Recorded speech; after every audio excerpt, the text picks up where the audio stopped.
तो आदाब, नमस्कार, गुड इवनिंग, सत श्री अकाल। एक बार फिर आप तमाम लोगों का स्वागत है क्राइम तक की कहानी के एपिसोड में। उम्मीद है पूरी फैमिली अच्छी होगी, अपना और अपनों का ख्याल रखी होगी। हम सबकी जिंदगी में आजकल कोरियर कंपनी का एक बड़ा इंपॉर्टेंट रोल होता है। मुझे लगता है शायद ही कोई ऐसा घर हो जहाँ कभी न कभी कोरियर वालों ने आपके डोरबेल ना बजाई हो, आपके घर पर दस्तक न दी। क्योंकि अब तो बाजार जो है वो एक तरह से घरों में ही सिमट कर चला है। आपको कोई भी चीज जरूरत की चाहिए, चावल, दाल, आटा, तेल, कपड़े, साबुन, कोई भी इलेक्ट्रॉनिक आइटम, शूज, चप्पल, मिठाई, वो सारी चीजें आप बस ऑर्डर कीजिए और आपके घर पर हाजिर। तो अब कोरियर कंपनी हम लोगों की जिंदगी का एक हिस्सा है। और आज की कहानी इसी कोरियर कंपनी में काम करने वाले कोरियर बॉय की है।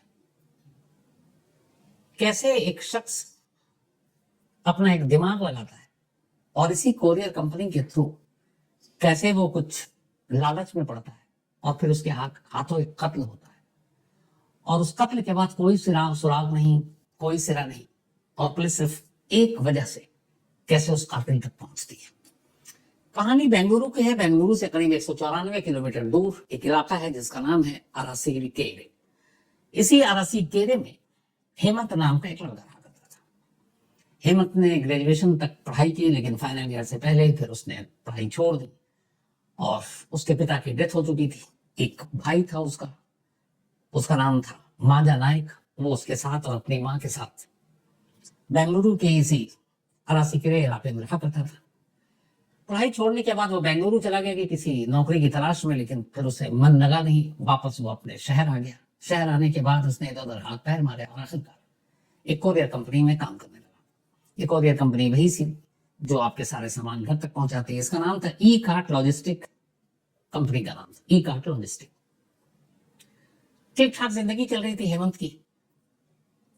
तभी 7 फरवरी को हेमंत के एक कोलीग का इसी ई कार्ट कंपनी से फोन आता है हेमंत के भाई को, यानी उसके भाई मांजनाय को, और कहता है कि आज हेमंत दफ्तर तो आया। उसके बाद उसने सामान पिक किया डिलीवरी के लिए और उसके बाद गया। अब लेकिन शाम हो गई, लौटा नहीं है और उसका मोबाइल स्विच ऑफ। अब जब आप कोरियर कंपनी में काम करते हैं इस तरह के डिलीवरी बॉय के तौर पर, तो आपका मोबाइल बहुत जरूरी है, क्योंकि अगला कहाँ देना है, कैसे मिलना है, कस्टमर का क्या नंबर है। लेकिन फर्स्ट डे ऐसा था कि उसका मोबाइल स्विच ऑफ था। तो उसने कहा कि बड़ी फिक्र हो रही है, देखो कहाँ है। अब मांझो को भी फिक्र हुई उसके भाई को। उसने उधर तलाश किया। 7 फरवरी की बात है, पूरी रात ढूंढता रहा। जब रात तक नहीं मिला तो 8 फरवरी 2023, लास्ट ईयर की बात है, 8 फेब 2023 को मांझा पुलिस स्टेशन पहुंचता है और पुलिस के पास जाकर रिपोर्ट लिखाता है कि उसका छोटा भाई, जिसका नाम हेमंत है, कोरियर कंपनी में काम करता है, कल दफ्तर से निकला है और गायब है और उसका मोबाइल स्विच ऑफ। अमूमन ऐसे मिसिंग के केस पे पुलिस कई बार क्या करती है कि उसे लगता है कि कहीं अपने मर्जी से चला गया होगा, घूमने चला गया होगा, दोस्तों के साथ चला गया, कुछ चीजें घर वालों से छुपाते हैं नौजवान, तो उसको छुपाने के चक्कर में चला गया होगा, 1-2 दिन में लौट आएगा। तो पुलिस रिपोर्ट तो लिख लेती है, लेकिन इतनी सीरियसली उसको ढूंढती नहीं। और ऐसे केस हर दिन दर्जनों के हिसाब से थाने में आते हैं।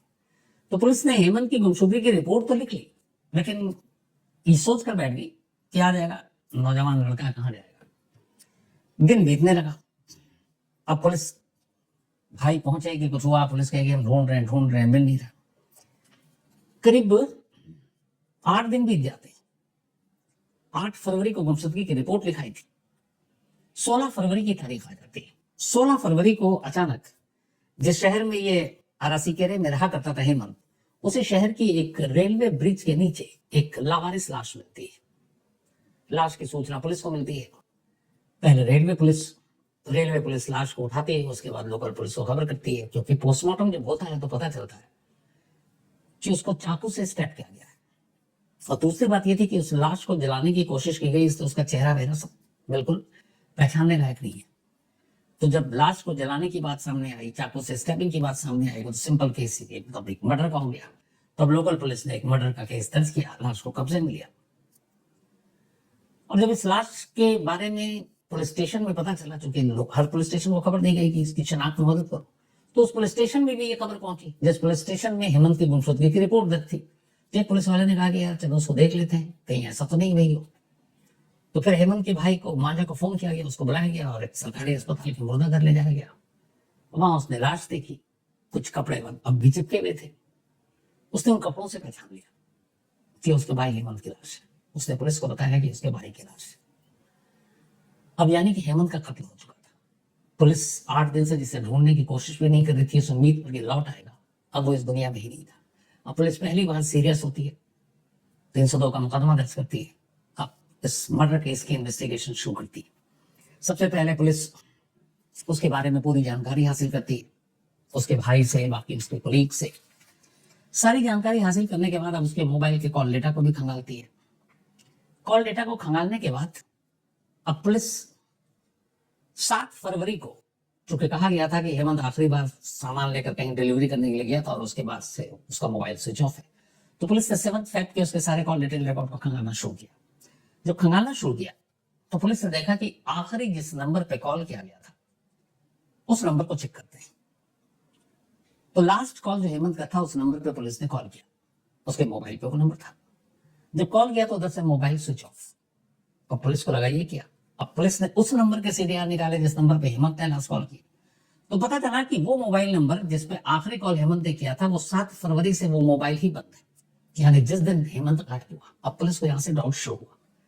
इसके बाद पुलिस की टीम कौन कौन से क्या क्या वो पार्सल सामान था तो और कहाँ डिलीवरी होनी थी, अब उसको उसने चेक किया। फिर जब उसने पुलिस ने चेक किया तो पता चला कि एक लास्ट इसको जहां ये लेकर निकला था वो उसी शहर का एक एड्रेस था, और वहां पे जो नाम लिखा हुआ था वो था हेमंत दत्त। अब पुलिस की टीम उस एड्रेस पर पहुंची जहां इस कोरियर बॉय को कोरियर डिलीवर करना था। वहां जाकर उस पते को ढूंढती है, एक अपार्टमेंट का पता, लेकिन वहां जाके पता चलता है कि ये कोई नंबर ही नहीं है और ये नाम का कोई बंदा यहाँ रहता ही नहीं। अब पुलिस को कि ये क्या, जिस दिन से आखिरी कॉल किया वो मोबाइल बंद, जिस जगह पे लास्ट डिलीवरी करनी थी उस डिलीवरी पे जिस जो नाम लिखा था वो भी फेक, फिर क्या मतलब। और पुलिस को लगा कि कुछ तो गड़बड़ है। खैर पुलिस की अपनी जांच जारी रही, जांच चलती रही। लगभग लास्ट को मिले हुए भी अब 10 दिन हो चुके थे, बल्कि 10 दिन नहीं 2 दिन हो चुके थे। 16 फरवरी को ये लाश मिली थी। लाश मिलने के बाद पुलिस की कई टीमें लग गई और उन्होंने कहा कि थोड़ा शहर में देखो, कोई सस्पिशियस दिखाई दे तो उसको पकड़ो जिसके ऊपर जरा भी शक हो। जैसे बहुत सारी पुलिस की टीम शहर में इधर उधर अपना ढूंढ रही थी। आमतौर पर किसी बड़े क्राइम के बाद ऐसे ही होता है, और किसी को भी शक होता है रोक लेती है, गाड़ी रोक लेती है, हाँ भाई कहाँ आ रहे हो, कहाँ जा रहे हो, क्या है तुम्हारे पास, ये वो, तो ये चलता रहता है, ये पुलिसिंग में अक्सर होता है। तो पुलिस को भी कहा गया थोड़ी सावधानी बरतो, जिसपे भी शक हो उसको पूछो, रोको, टटोलो, चेक करो उसके सामान में क्या है। तो ऐसे ही 18 तारीख को एक पुलिस की टीम, पेट्रोलिंग टीम सड़क पे ड्यूटी पे लगी हुई थी। लाश मिलने का ये 2 दिन बाद की बात है, 18 फरवरी 2023। तो तभी पुलिस की टीम पेट्रोलिंग कर रही थी तो अचानक नजर पड़ती है कि एक सामने से नौजवान आ रहा है, वो बड़ी तेजी से आ रहा है और उसके पीठ पे एक बैग है, बैग थोड़ा भारी है। तो पुलिस को पता नहीं क्यों उसकी चाल और वो दाएं बाएं जिस तरीके से देखते हुए चल रहा था और तेज कदमों से चल रहा था, तो उसकी पूरी बॉडी लैंग्वेज, उसकी हरकत, उसकी रफ्तार और उस बैग को देखे उस पर ऐसे डाउट होता है कि लगता है नहीं कोई चोर वोर तो नहीं है। तो जैसे ही करीब आता है पुलिस की टीम उसे रोक लेती है, सब पूछती है कहाँ जा रहे हो, क्या कर रहे हो। तो उसके चेहरे पे और घबराहट आ जाती है। तो पुलिस कहती है कि इतना भारी सामान क्या है, बैग खोलो। तो कहता नहीं हम तो यहीं कहीं जा रहे हैं घूमने के लिए। तो पुलिस को लगता है बैग में उसके कोई आदमी घूमने जाता तो अपने कपड़े और बाकी चीजें रखता है। लेकिन जैसे ही पुलिस बैग खोलती है तो उस बैग के अंदर से 4 पेयर स्लीपर और 4 पेयर शूज अच्छी कंपनी के, मतलब 4 जोड़ी जूते के और 4 जोड़ी चप्पल के उस बैग के अंदर से बरामद होते। अब पुलिस जब उसको देखती है कि यार ये बंदा 4 जोड़ी जूते और चप्पल क्यों लेके जा रहा है, वो पूछती है, वो सेटिस्फैक्टरी जवाब नहीं दे पाता कि तुम तो धंधा करते हो, काम करते हो जूते चप्पल का। अब ये 4 जोड़ी और कुछ बैग में है नहीं। पुलिस को शक होता है, वो कहती है चल भाई थाने चल। अब पुलिस उस नौजवान को यूं ही शक के बिना पर थाने ले आती है, और थाने ले जाने के बाद अब पुलिस उसको बिठा लेती है, पूछताछ कर रही होती है। इसी दौरान में ये बात बाकी थानों तक भी आती है कि एक लड़के को पकड़ा गया है थाने में। उधर दूसरी टीम जो हेमंत के कत्ल की जांच कर रही है वो अभी केस में लगी हुई है।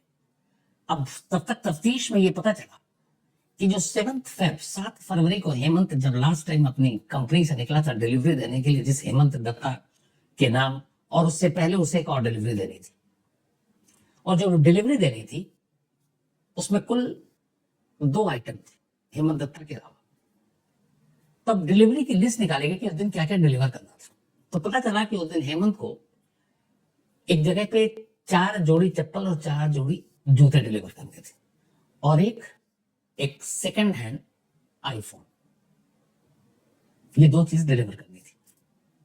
अब जैसे ही ये पुलिस को पता चला कि 4 जोड़ी जूते और चप्पल, इसी दौरान में शाम होते होते है कि एक सस्पिशियस कैसे पकड़ा है, उसके बैग में से 4 जोड़ी जूते और चप्पल मिले।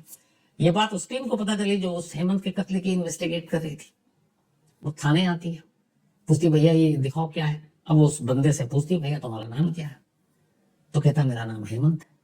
अब जैसे ही नाम सुनती है पुलिस कान खड़े, क्योंकि आखिरी ऑर्डर जो देना था 7 फरवरी को जहां निकला था वो हेमंत दत्ता के ही नाम पर था। अब पुलिस उसकी सारी चीजें पता करती तो बताता है ये हेमंत दत्ता ही है। अब हेमंत दत्ता कई चीजें मिल रही है। अब पुलिस ने हेमंत दत्ता की उस मोबाइल को फिर से लोकेशन को ट्रेस किया कि 7 फरवरी को हेमंत का मोबाइल का लोकेशन और जो दूसरा हेमंत जो डिकीज है जो मारा गया उसके मोबाइल का लोकेशन, तो पता चला कि दोनों का लोकेशन एक ही जगह था। तो कई सारी चीजें मैच कर रही थी। अब पुलिस ने हेमंत को उठाया और उसका तसल्ली से उससे पूछताछ की। जब तसल्ली से पूछताछ की तो फिर हेमंत ने एक कहानी सुनाई और इसी कहानी में बहुत सारी चीजें। हेमंत भी एक कोरियर कंपनी में एक कोरियर बॉय के तौर पर काम किया करता था। अपनी मां के साथ रहा करता था, पिता की इसकी डेथ हो चुकी थी। एक भाई था वो अलग रहा करता था। हेमंत का कुछ महीने पहले लास्ट ईयर नवंबर दिसंबर में मोबाइल चोरी हो गया। आईफोन का शॉपिंग था, उसे चाहिए था आईफोन। अब मोबाइल चोरी, उसे लगा अब क्या करे, तो उसने एक सेकंड हैंड आईफोन का ऑर्डर दिया इसी कंपनी में कोरियर। अच्छा, ये चूंकि कोरियर कंपनी में काम कर चुका था, इसे कोरियर कंपनी के बारे में बहुत सारी चीजें मालूम थी, फिर इसने नौकरी छोड़ दी थी और इधर बेरोजगार था, आईफोन चाहिए क्योंकि खो चुका है, अब क्या करे, किसी भी कीमत पे चाहिए। तो उसने अचानक देखा कहीं एडवर्ट, तो उसने कहा कि एक आईफोन सेकंड हैंड 45,000 का मिल रहा है। इसे बुक कर दिया और उसे लगा कि अगले कुछ दिनों में 45,000 जोड़ दूंगा। लेकिन इत्तेफाक से जो डिलीवरी डेट थी उस डेट तक ये पैसे जुगाड़ ही नहीं कर पाया। 7 फरवरी को डिलीवरी होनी थी। 7 फरवरी को इसने अपना एड्रेस दिया था फेक नाम से। अब हेमंत डिलीवरी देने के लिए इसके घर पहुंचता है शाम को। वहां पहुंचता है, वो ले जाकर फोन का डब्बा देता है, तो कहता है कि नहीं आप पहले डब्बा खोलो, क्योंकि कई बार शिकायत होती है इलेक्ट्रॉनिक आइटम में, आप आईफोन का डब्बा है अंदर मालूम है ईट ही निकल गया या फिर कोई मामूली फोन निकल गया। तो उसने कहा ठीक है, उसने कहा पानी पियोगे, पानी पिलाते हैं। अब वो हेमंत बेचारा आईफोन का डब्बा खोलकर दिखाने की कोशिश कर रहा है। ये उसी दौरान पानी के लिए उठता है। माँ उस दिन घर पे थी नहीं, किचन में जाता है, एक वजनी चीज लाता है और पीछे से हेमंत के सर पे मार देता है। खून से लथपथ हेमंत गिर पड़ता है। फिर उसको वो चाकू से कई बार गोदता है।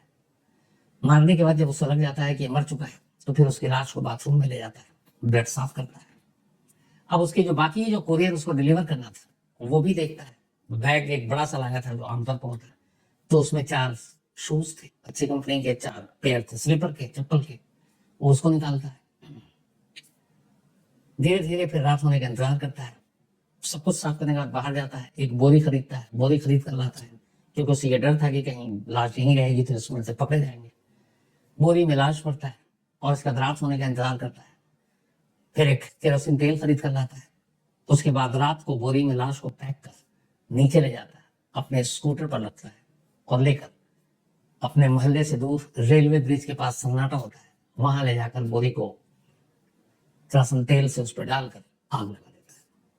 ये सब करने के बाद वो वहां से वापस आता है, मोबाइल को बंद करता है और निकल जाता है।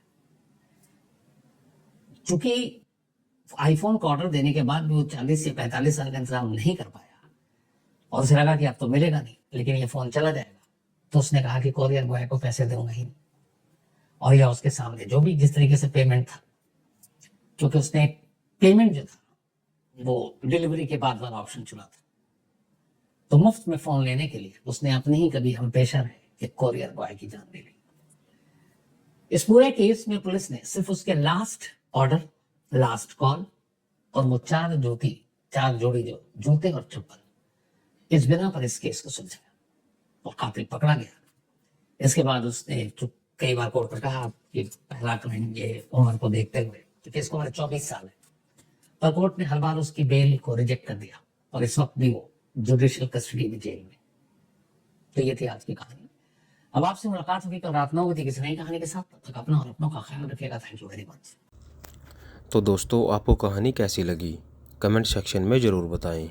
अगर आपको इस कहानी से शिकायत है तो हमारी मेल आईडी पर मेल करें, हम इस कहानी को चैनल से डिलीट कर देंगे।